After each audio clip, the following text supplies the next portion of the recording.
people need to see how do you get constructive criticism and not be defensive, right? So I don't need you to soften it up or explain it to me. Like Boom. I said, this is where I want to go. You're willing to take time out of your life for something you're already delivering on, for results you're already achieving, to say, Andre, I'm willing to invest my time in helping you get there.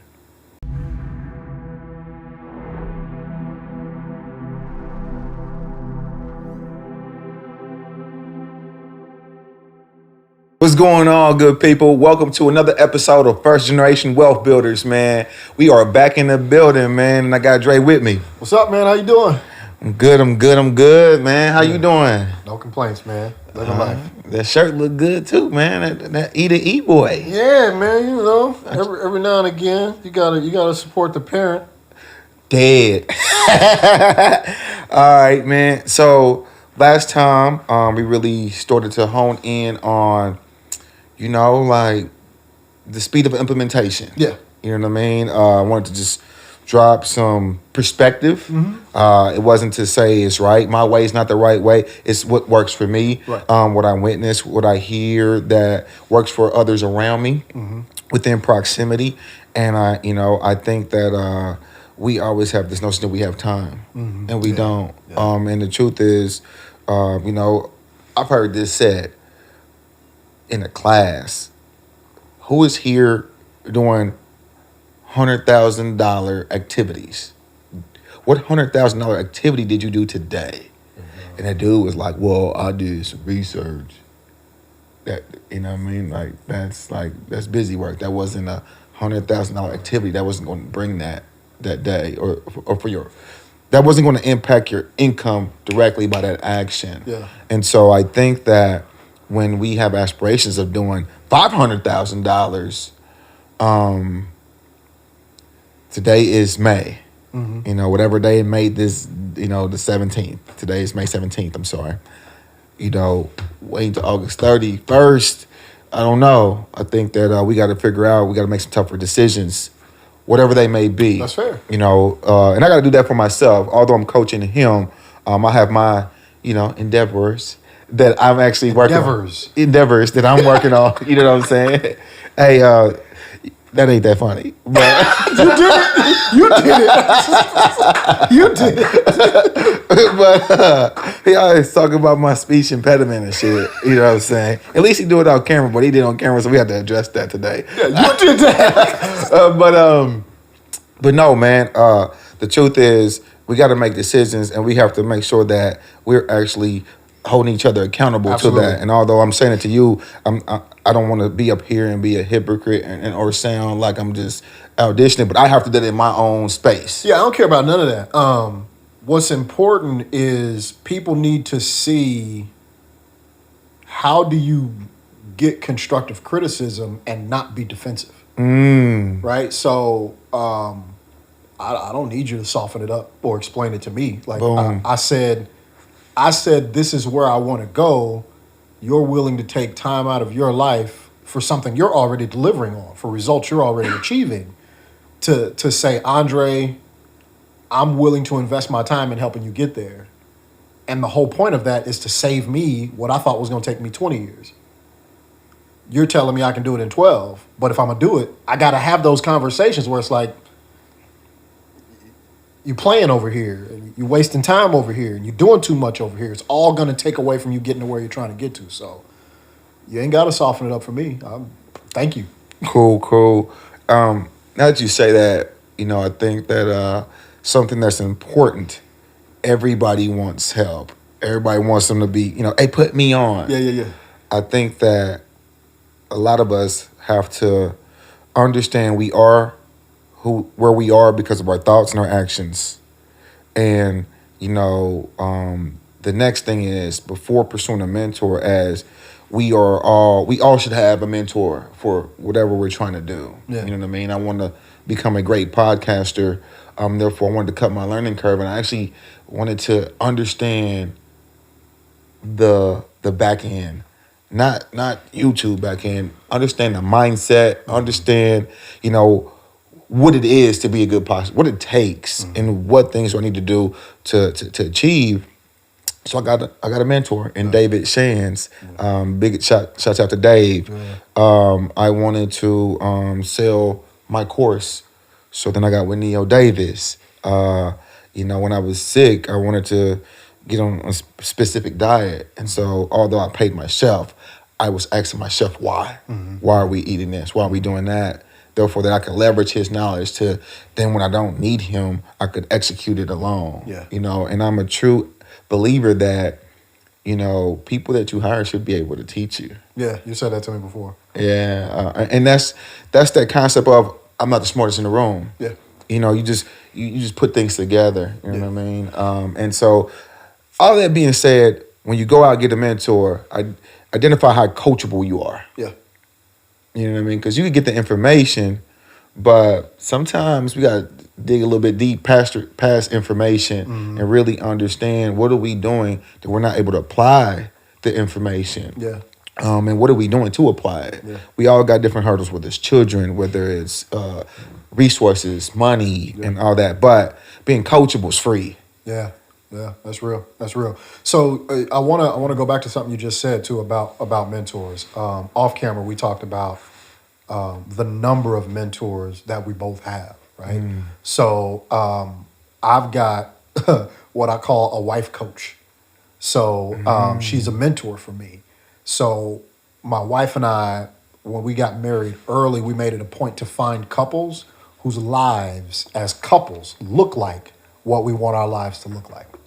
So that's a version of a mentor, right? These are usually couples that are 10 years older than us, and we're seeing a version of what we want our life to look like. Again, I think in one of our more recent episodes, we talked about vulnerability. These are people that we're very vulnerable with. We tell them about major decisions that we want to do. So when we talked about selling our house, we talked to these mentors, and they're like, you're going to have to consider this, this, and that. When we talked about my wife coming home from work, y'all going to have these tough conversations. But those people regularly help us think through the next 60 days, the next 2 years, the next 10 years in that relationship. So we have mentors for different areas of our lives as individuals and as a couple. The other thing I learned, and I would encourage everybody to follow this person on LinkedIn, her name is Angel Henry.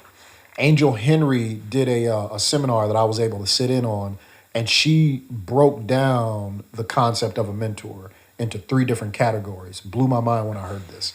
So we tend to think of a mentor as somebody that's supposed to put you on or help you with whatever it is that you need. One of the things you first have to understand is your mentor relationship is going to be driven predominantly by how much value you add. Not just what you can take away, but how much value are you adding? Give me an example of adding value. So I think let's talk about our dynamic, right? Like we got to the point, one of the reasons we got to the point where we are is because you actually sent information to me and asked me my opinion on it, and I followed through and did it, right? So you sent me an episode of, I remember that particular episode, you were working on your training courses. You sent me over the training courses. I reviewed them and wrote down my notes and sent you my notes. Then you sent me another one. I did the same thing and sent it back. Then you asked me about doing an interview with you. I made sure I was prepared and executed the interview. Then you invited me back to do it again, right? So it was just those little opportunities of do what you say you're going to do, come well prepared to execute, and execute, right? I think those are just quick examples of that. But to the Angel Henry point, she talks about mentoring in 3 different versions of a mentor. There's the technical mentor, the mentor that you're actually supposed to be thinking about, and then a sponsor. So your technical mentor, it's a relationship where somebody has a high level of skill in a particular area that you need. They don't need to be your accountability partner. There doesn't even need to be a high level of trust in that relationship, but they have skills that you need to get. We tend to avoid those people in the corporate setting because they may be hard to get along with. Well, as she pointed out to me, well, that's your problem. You're trying to get along with them. All you need is the technical skill. Get the technical skill that you need, because that's the type of mentoring relationship you would have with that person, and it'd be successful. The more traditional concept of a mentor is a relationship that's high trust and high accountability. So now I need to be more vulnerable. I need to be more open because I've got to be open to a different level of coaching. I've got to have coaching on my habits, not just my skills, right? So that's that traditional concept of a mentor. And then there's the concept of a sponsor. This is someone that needs to know your biggest accomplishments, but doesn't need to have access to all of your failures and the habits you've had to overcome to get there. These are people that are going to be able to elevate you to a different level in an organization or even into entrepreneurship. So you need to have that mentor helping you to prepare for that sponsorship opportunity. And that person ideally would be someone that can advocate for you with that sponsor to help you get whatever opportunity. You may not show up on that sponsor's radar without help from your mentor. Understood. So where it becomes a problem for mentees is you try to look for all three in one person. And now they can't deliver on your expectations because you thought this person was going to be a good technical mentor for you, but they're actually a better sponsor. So now you're giving somebody access to all of your lack of skill in a particular area that's really just in a position to help you get the next opportunity. And now you feel frustrated and upset because it's not working the way you thought it was going to. You're looking at someone who you should have asked to be a sponsor mentor for you to be your technical mentor, right? So that really helped me to think differently about the mentor concept so that I can have better expectation management with the person that I'm asking based on those three ideas. Nice. So how do you view this mentorship considering that we have a friendship? Yeah, to me, you have probably one of the most difficult roles in our dynamic because you got to flip back and forth between all three, right? You're teaching me the technical skill set of acquiring properties, right? But you also have to be a mentor in the traditional sense because we have to have a high level of trust in our conversation, right? Like you got to know what's going on in my home life to be able to say, dude, you're not focused, right? But then you also have to be able to open up doors and at least create points for me to get entry to other people, you know, introducing me to your title company and other folks, right? That's sponsorship. So I think it's not that it's always one way or the other. That's where I was going with it. Yeah, but I think for a person who's just starting out, I remember early in my 20s being really disappointed in some mentor relationships. And when I look back on it now with that with those three concepts, I realize I was expecting sponsorship when they really wanted to be a traditional mentor. So it's not that you can't get them all in one person. You would have to really get Angel's advice on that. That's why I'm saying connect with her on LinkedIn, Angel Henry. But it is to say, if you're feeling like you're frustrated with your mentor, rethink that relationship based on those three categories, and you may find they're equipped to do one of the three or two of the three and not all the three. Boom. Got you. That's a mouthful. Yeah, man. And that's something to consider, though. No, that's something to consider. Yeah. Cool. All right, brother. So you switched it up on me. We was driving for dollars. Yeah. And now you decided you wanted to order a list to be able to save some of that time that you don't have to go driving for dollars and then come back home. Right. All right. Now, for those who maybe didn't watch the last episode, why did you elect to go from, the acquisition style of driving for dollars to now obtaining a list? One, because I know I'm in a time crunch and I'm transitioning out of that. Mm-hmm. But to the point you made in another episode that was more about accountability, I can't afford to wait until August to do anything. So I wanted to be able to maximize opportunity between now and then to learn, but also realizing you told me a little while back, you leverage virtual assistants to get things done. Knowing that was going to be a long-term part of whatever I'm going to do, I thought it made more sense to get that started, even though I don't have as much time as I would like to try to commit to this right now. Got you. So speaking on virtual assistants, I'm glad you brought that up. So I'm glad I even asked that question. Mm-hmm. The concept of virtual assistants needs to be leveraged if you're going to wholesale some. Okay. The reason I say this is because let's say you have a salary of $1,000 for a VA, mm-hmm. and we're working on finding your first home. But let's say you don't find your first home for about 3 months.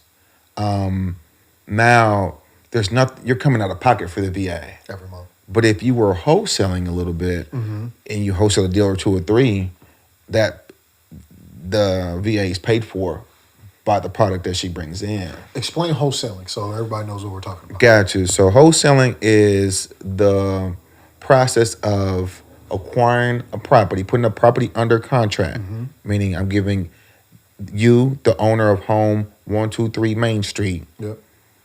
a purchase agreement. You sign it and you agree to sell it to me for $50,000. In that contract, I have the rights to assign my rights to purchase your property to an end buyer, another investor. Right. And so in between there, I may put a assignment fee of $5,000, $3,000, $20,000. And that's how I get commission for the transaction. Meaning I agree to purchase it from you, but I have the rights to assign it to Joe Smith. Right. I transfer the right to purchase to Joe Smith. You and Joe Smith go to closing. And at closing, I get a check for whatever my commission is of maybe, like, say, $5,000. Gotcha. That's wholesaling. And so basically you're flipping, instead of flipping houses, you're flipping contracts. Gotcha. Okay. Yep. So that makes sense. Yeah. And So especially if I got the list already, yeah, if there's opportunities. So if you have the list, it might, and in the beginning, I think it's imperative that you call, therefore you know. Gotcha. And therefore, if you have a VA, you start to understand what your KPIs, your key performance indicators are, you're able to understand them at their ground level. As in contrast to having an expectation and saying they're not meeting the KPIs, you suck. You could develop the VA if you've already went through I've it. already gone through it. That makes sense. So, this is kind of like leading from the front. Yep. So I would be hesitant to go to that, and To go to a VA right out of the gate. yeah, Gotcha. yeah. Okay. Unless you're going to give yourself wholesaling as an option. Okay. I think that once you acquire, you have some cash flow coming in, you got some things going on, and you're confident enough. I didn't feel a VA is necessary. Okay. You don't have to become a sole wholesaler. I mean, that's all you do. That doesn't have to be what you do, but I think it needs to be an extra strategy because you're going to come across deals that you don't want or that you can't take up on. Right. So what you're going to do is leave them there. Right. You might as well have a buyer's list and things built up Okay. and a system built up to where you may not want it or may not fit your needs, but it may fit, the next person. Gotcha. And you're still earning from being a real estate investor. Okay. It can support your project. Right. If you have a $20,000 wholesale, it could support all, your construction for your rental properties. Are these realistic numbers though? Like are $20,000? Yeah. I think Ziggy seen me get one here recently for like 12,000. I mean, Okay. Wow. Yeah, it's all about. Remember, we're not buying houses in the market. We're going to people who have high equity in their property, and they're in they're in distress. The property's in distress, and they're in a situation where they're motivated to sell. Right. Gotcha. So we're looking for motivated sellers. We're just not looking for somebody to sell their house. Understood. It's a difference. Yeah. I'm gonna take that to segue into guiding you in how to use ListSource. Okay. So listsource.com is a tool that we use to actually order list. This process to get signed on and onboarded is going to take approximately about a week. Okay. You might have to do a little bit of follow-up, things like that. I know that when Corona first hit and they were all working from home, it was very difficult to get everybody in a cohesive alignment of where the process was because everybody was transitioning to go home. So I think it was slower then, but by now I'm pretty sure they figured it out. Okay. So again, listsource.com. And so what you're gonna go in is log in, create an account, and then I'm going to break down the steps. And so I'm going to try to give you the whys at each step to kind of empower. So you're going to create an account, therefore that when you come back, you're already onboarded and you can just pull. Don't go in as a guest. Create an account. So when we first start to create a list, we have to figure out our geography. Okay. And so you're going to select a county, state. You know what I mean? I would always recommend you and anybody to start off at home. Therefore, that it's easier to do your due diligence, to go see the properties and things of that nature. I'm not discouraging anybody if you live in LA and you're watching this and you want to invest in Indianapolis. I'm not discouraging it, but I think it's easier to practice at home, perfect that, and then expand. Understood. So Then you're going to go into the property type. So when we're going to select equity percentage, when we select the equity percentage that we want in each home, meaning it's going to filter the list down, because at first it's going to give you every house that's potentially for sale in this county, state that you selected. But we're going to select houses that have 40 to 100% equity. Okay. And the reason why is because if they don't have equity, it's going to be very difficult to get a deal because they still owe a bank. Right. So then is we're going to look up the last market sale date. And when we select the market sale date, I want you to select anything between 1990 to 2018. Okay. All right. So you're going to ask me why. Yep. The reason why I'm going to ask you why I say that is because you want, if you pick 2020, they just bought the home. There's no equity in that situation. Right. And so that last sale date allows us to see, know that they started to accrue some type of interest, equity, in the home. Sorry about that, equity in the home. Next, property type. I invest in townhouses, multifamily, duplexes, triplex, quad, and single family residence. So the single family residence is going to show up as SFR. Okay. It's something that's to know. I don't do condominiums. Why not? Because they all have a high HOA fee. And as we are assessing the deal and the potential ROI, return on investment, let's say the cash flow of rents, if you rent it for $1,000 and your mortgage on it is only $550, but the HOA is $300. Yeah. Now you're looking at $850. There's not really cash flow after management fees. So Right. the HOA fee kind of typically throws it out the way. Gotcha. I'm not saying that you cannot find some that are great deals. I just don't even bother. Gotcha. You know what I mean? And then in a condo, you have to understand that the HOA fees are always going to go up for the rest of life as expenses, get more expenses. Yeah. And they're in charge of the exterior. You're in charge of the interior. Lots of times, like, you might not be satisfied with what that community is actually doing with the property. They may not be taking care of it, and you don't have control. Gotcha. You know what I mean? You control drywall in. Yeah. So it's just something to think about. So then the type of options that we're going to get on the list, and you could get this list at entrepreneur.entrepreneur.com if you're in any of our courses. But the next list you're going to get is the absentee owner list. Okay. The reason we want absentee owner is because absentee owner means that it's not your primary home. Wait a second. Is this a separate list I'm Yeah. getting? So Okay. you had the property type. I just gave you that. Yep. The property type was townhome, multifamily, duplex, triplex, quad, and single family. Right. The next option that you have to pick is, you could put owner occupied, absentee owner, trustee, corporate properties. So this is options that I'm picking before the list is produced. This is not a separate list. We're actually creating a list. Yeah, okay. And Gotcha. we're filtering that. Gotcha. So now in that option, I want you to select absentee owner. Okay. We do not select owner occupied. We do not select trustee owned. In the future, I will have you select corporate owned. To start with, I won't. Okay.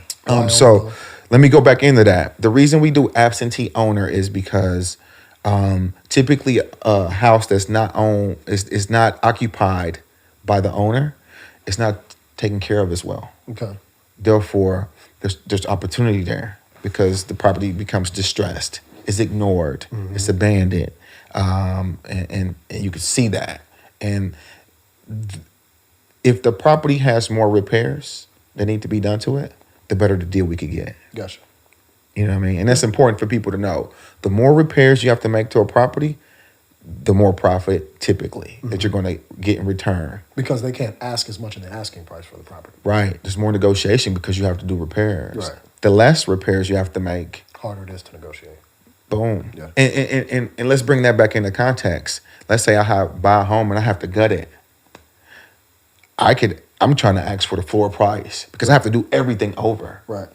Therefore, I can now control the narrative as they don't know my total repair cost. I do, and I could finagle it. I can finagle my offer based Based on my on repair what you costs know you gotta to do. understand, to control my profits. Right. Right. If I'm buying a house and it just needs paint and flooring, that's maybe $3,000 to $5,000 worth of work, depending on how big the house is. Maybe six. There's not going to be a lot of room to make a large amount of profit. Right. And we're talking in that situation, that could be the difference between a $50,000 deal and maybe a $10,000 deal. Because if you only have to do makeup, meaning paint, there's not a lot of room for them. They're not going to negotiate down. Right. They're going to look at it like, you're going to paint anyway, so I'm not Right. discounting this property because that's something you're going to do. Right. They could literally say, man, the floors may be older, but it's still livable. So no, I'm not discounting the property. Yeah. It hurts his negotiation. Understood. So we are looking for absentee owner homes. You're going to get that more with an absentee owner home. Gotcha. And Okay. sometimes they're out of town. They don't want to deal with the headache. They're tired. And so we want that. You know what I mean? So that's why we target that. I said that in the future, I will have you do corporate homes, but not right away. The reason I won't have you do it right away, because you're going to be speaking to people like myself. I don't care to sell any properties. And I don't want to put you in front of whales yet, guys that have big portfolios that maybe want to sell and things of that nature. So you're buying a list that you may not need or that you're ready to purchase right away. Because you don't have the purchase power. Gotcha. So I don't want to waste your money in purchasing that. I appreciate that. Now, the benefit to that, though, getting corporate lists is this. When I'm ready to sell, I am ready to offload my portfolio. And you might get a significant number of properties. But by then you're ready because you've had the practice with the single family residence, the townhomes, the multifamilies, to now you have the financing back that if I have a 12 piece for you, you could take up on a 12 piece. Yeah. You know And be able to actually do the renovations and get them on the market. Right. Yeah, got you. Okay. And or wholesale it, whatever Whichever. exit strategy you choose, For those you're properties. you're more prepared. Got you. You know what I mean? So I think that in the future we do that, but not today. Get the reps. Yep.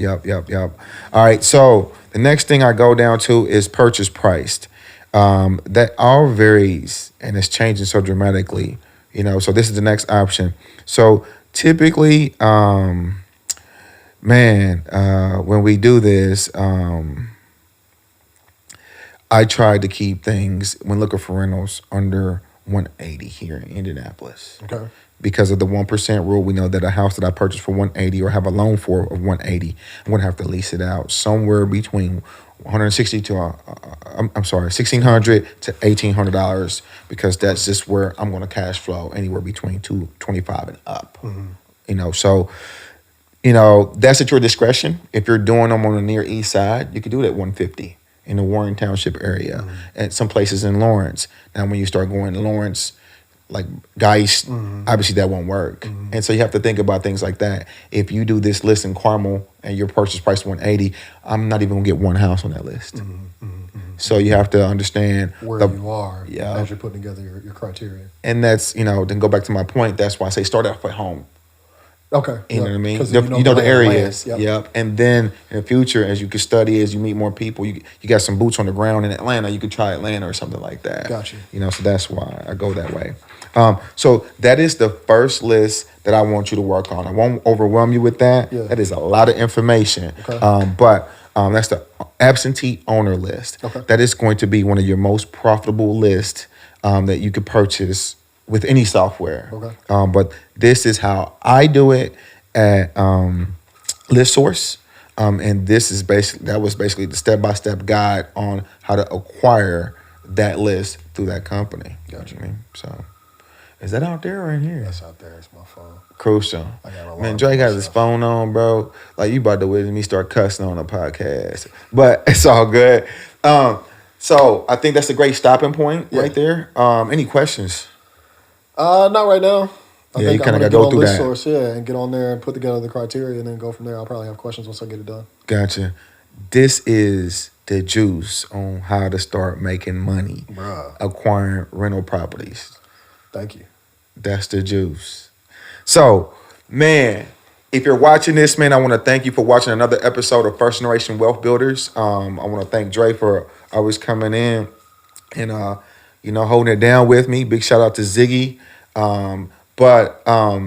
Man, please tell a friend to tell a friend, man. We need to get y'all on board, man. We need to empower the culture, and we, need to spread the word, man. We got a good thing going, man. If you haven't been there, make sure to check out entrepreneur to entrepreneur.com, and I'll see you on the other side.